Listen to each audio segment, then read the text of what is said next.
For many people in Boston, the economic fallout from the pandemic has left their housing at risk.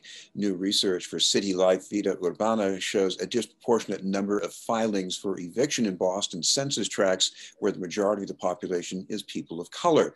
That's similar to the pattern before the pandemic, but the hazards around displacement and level of anxiety are different.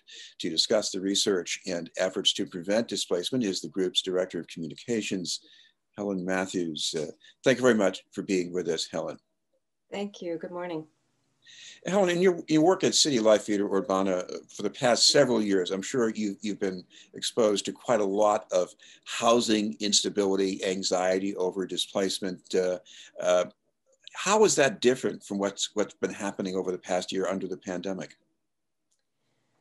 Well, there's always been an eviction crisis in Boston for the past many years, largely fueled by speculation and gentrification throughout the city, especially in Black and brown working class and immigrant communities. But, when the pandemic hit, the stakes of eviction, the meaning of eviction really just went through the roof, so to speak. Everyone deserves a stable and safe roof over their head. But in a pandemic, it becomes even more a matter of really life or death in some cases and the collective survival of all of us. So we launched a hotline last March, right when the pandemic broke out here in Boston. And we've received almost 3,500 calls from the Boston and Metro Boston area.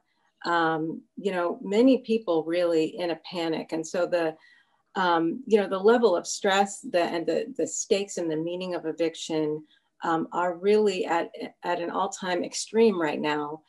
And that's why we've been really pushing for emergency intervention on the part of our lawmakers, especially at the state level. I know that once the pandemic started, there was a period of a moratorium on evictions. But on the other hand, there have been filings, even going back last year. What about the overall level of filings? Anything you see out there that's different? The eviction crisis roughly looks like this. Since our governor allowed the state eviction moratorium to expire last October, there have been about 2,000 eviction filings in Boston. And unfortunately, about 7 out of every 10 of those eviction filings have been in areas where most renters are people of color. So we actually just released a little report about that, looking at the first year of the pandemic. It's called Evictions in Boston's Communities of Color, the first year of the pandemic. So we found that severe racial disparity in terms of eviction filings. We also found, really importantly, that those eviction filing rates in areas where most renters are folks of color is about double what the eviction filing rate is in areas where most renters are white. This is just, a really, clear example of structural racism in eviction patterns in Boston. And like you mentioned, that's something that we revealed earlier in our report in 2020, looking at eviction filings before the pandemic. So we know that this isn't a new pattern, but like I said, the stakes of eviction, the meaning of eviction is much higher. It really, in a pandemic, it really becomes a matter of survival.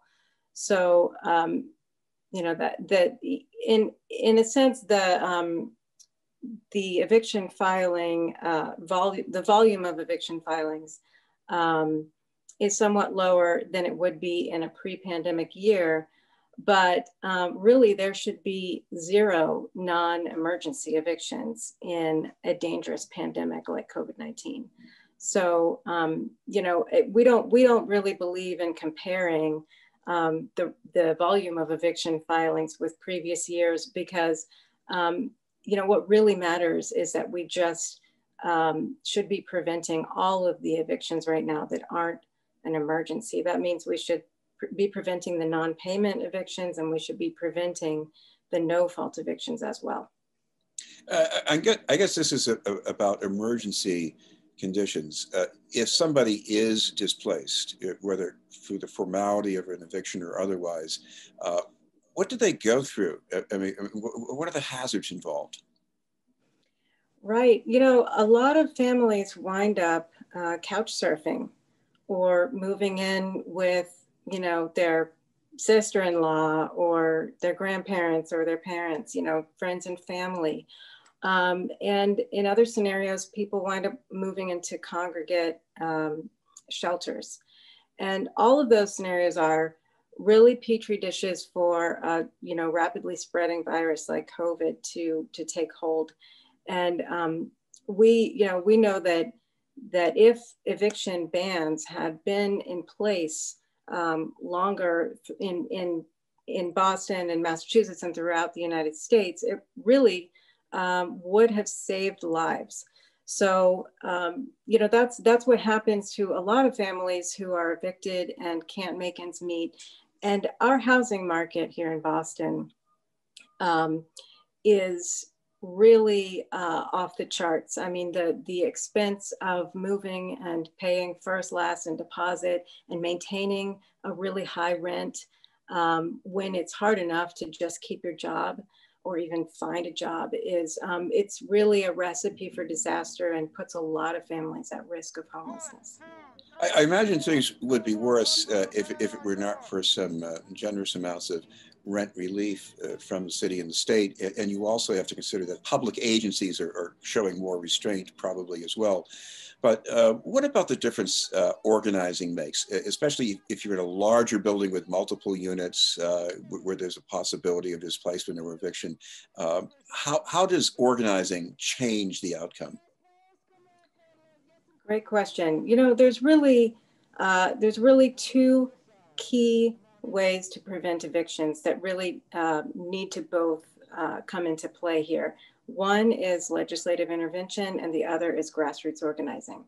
And we, City Life Vida Urbana is a housing justice organization in Boston that really does both of those things in a fairly unique way. We push for policy interventions, but we also are constantly on the ground working with people facing eviction in Boston, going into apartment buildings, helping people form associations with their neighbors and bargain with their landlord to prevent evictions. We do that every day. And in the pandemic, we've actually helped about 13 new tenant associations take form in the pandemic across Boston. And that's really key to preventing evictions. If people aren't organizing collectively, then they're at much higher risk of eviction. So we call it building collective power. That's what we have been doing for decades here in Boston to help people keep their homes. Chris, the other element you mentioned was legislation, which is still pending in the State House. How would that help? Right, we're backing a bill called the COVID-19 Housing Equity Bill. At the state level, it's actually in the Housing Committee right now. And this bill will prevent more unjust and unsafe evictions during the pandemic and the recovery period. Specifically, it'll do 5 main things. It will put a pause on no-fault evictions, which are often evictions that are driven by profit. We know that profit-driven evictions are really the last type of eviction that should be happening in a pandemic. They're completely unnecessary. And it will also protect people from non-payment evictions. So if you've lost income due to COVID-19 and you can't pay your rent, it will help you have a new defense in court so that you can keep your home despite that debt. There's also, you know, a lot of rental aid money coming in from the federal government to Massachusetts. So it gives people some time to be able to get that rental aid and settle up with their landlord instead of just getting evicted. It also requires that landlords participate in rental aid programs, you know, before pursuing eviction. There are some landlords, unfortunately, that are refusing to participate in rental aid and pursuing eviction. And we say, that's not right. You know, you can settle up with your tenant. You should go ahead and do that instead of displacing them. And it protects homeowners from eviction too, from foreclosure. So, and it allows homeowners to take advantage of forbearance on their loans. And then finally, it just makes sure that the rental aid that's coming in from the federal government, you know, is distributed equitably, that it's getting into the hands of the people that really need it the most. And like I said, that's, you know, low income communities of color, Black and brown communities, working class immigrant areas. So it does all of those things. It really fills the gaps in the current eviction protections. And some people say, why do we need a state bill if we have this federal moratorium? And, you know, the problem is that people continue to be evicted. Judges continue to allow landlords to evict their tenants in the pandemic under the federal moratorium because it's just too weak to prevent mass evictions. So we're seeing that around the state, and we know that the solution really lies in the hands of our state legislature. Well, if people want to keep up with anything new emerging around that, or even catch up with the report, you have this on a website that they can go to? We do. We have it on the homepage of our website, clvu.org for City Life Vida Urbana. So if you just go there, you can easily download it and check it out. Well, thank you very much for taking the time to join us. Okay, thank you so much, Chris. I appreciate it. It was Helen Matthews from City Life Vida Urbana. We'll have more news in just a moment.